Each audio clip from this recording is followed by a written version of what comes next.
Hello, my name is Jon Bernthal, and I feel extraordinarily lucky about being Conan O'Brien's friend. That is really nice. Yeah. I like that. You know, I've always liked you. You came on our show a couple of times. We clicked, and I was all excited you were coming on the show, and then I suddenly had an attitude about it this morning. An attitude? Yeah, and I'll tell you why. Tell me. Because a guy who works here, Aaron Blair, we call him Blay, it's just before you're going to be here, and everyone's excited that you're coming in. Oh, boy. Everyone here is a big fan. Oh, man. And I'm excited that you're coming in. Everybody. No, I mean, I'm excited that you're coming in. And then Blay says, yeah, he's just amazing. He said, you know, it's weird. And he wasn't doing a joke. He said, Conan, in a lot of ways, he's your opposite. What? And I was like, what? And he went, you know, because he's so cool. And he's like a real man's man. And I was like, no, seriously. Yeah, and everyone in the room was like, yeah. No. Yeah, he's like the alternate. And they meant it in the nicest way about you. And then I was like, shit, I think they're right. I strongly disagree. Listen, so I was just going to say, I was very tempted when you came in to fight you, but to wait until some moment when you were vulnerable. You know, I want to do it. I want to come at you when you don't expect it. I wanted Gorley to distract you, and I wanted to have like a large stick or something. So I was going to win in a completely and still you would have taken the broken stick out of my hand. I don't know about that. You know what's crazy is I have these memories of doing your show, and you were so, you know, it's such a horrifying thing to do those shows, you know, when you're starting out, and you were so good to me. And one time I forgot my shoes. I don't know if you have it. You probably have no memory of that, but you gave me your own personal shoe. They were way too big, and I wore them on the show. And you were so good to me. And then you left with my fucking shoes. And ever since then, and you wear them even as the Punisher. Right. You were wearing my shoes, which didn't even fit the character. They really That's not what didn't, Frank Castle would wear. And I was like, why the fuck is he wearing my shoes?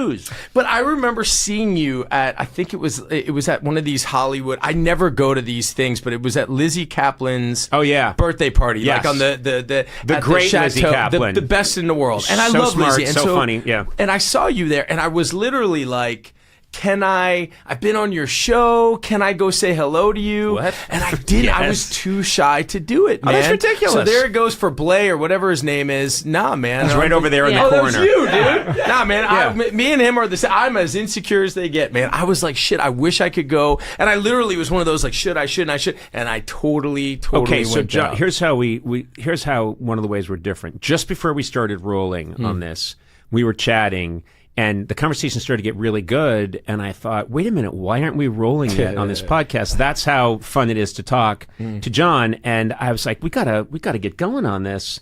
We gotta start rolling. And the reason I wanted to start rolling is that you were telling a story that I can't tell. Yes, you were telling a story about being at it's the day before a wedding. Oh, at Sean Carey. And you got hit. Yep. You got into a fight and someone hit you with a bar stool from behind. Guess what? I don't have a story like that. It's not. But look, by the way, just to be clear, I was trying to break up a fight, and I got hit over that. We were talking about doctors and getting hurt on things like motorcycles when you make bad decisions. Yep. And I will never forget.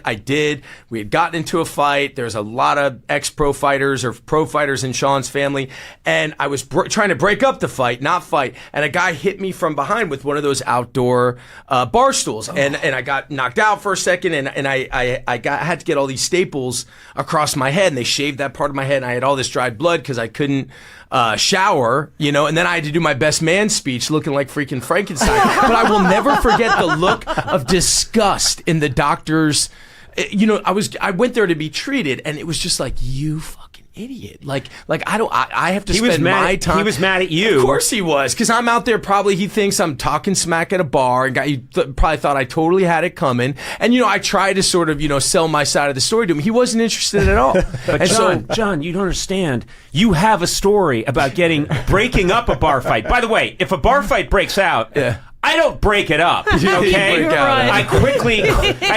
I run and I start swiping for an Uber, okay? I don't know, man. All my stories that involve going to the hospital revolve around like the medication they prescribed. I put a little too much cream on my hand. Slightly raised reddish area. And yours is Man, I'm trying to break up a bar fight. I get hit with a stool. Yeah, that's how we're different. I've got to be more like you. I think you would have done the same thing. Teach me to be like you. Oh no, man. Oh no, Please. you teach me, man. I'm not the least bit proud of that. But I will say that, doctor, I could feel the palpable disgust, and that is why I do ride my motorcycle. And my wife did sort of make a deal with me years ago. She said it's either boxing or the motorcycle. And that day, I rolled my motorcycle down the street and I gave it to, there was a guy, old Phil, who lived down the street, an old Army vet. I gave him my motorcycle. But now, because of that bar stool, I get such terrible headaches when I box. I've quit sparring and I've quit mixing it up in the ring. So I'm back to the motorcycle now. But I am so afraid that if I do get hurt, the doctor is going to look at me with that same level of disgust, because this is a decision that I made myself. You understand? Right. Stop going to that doctor. Yeah,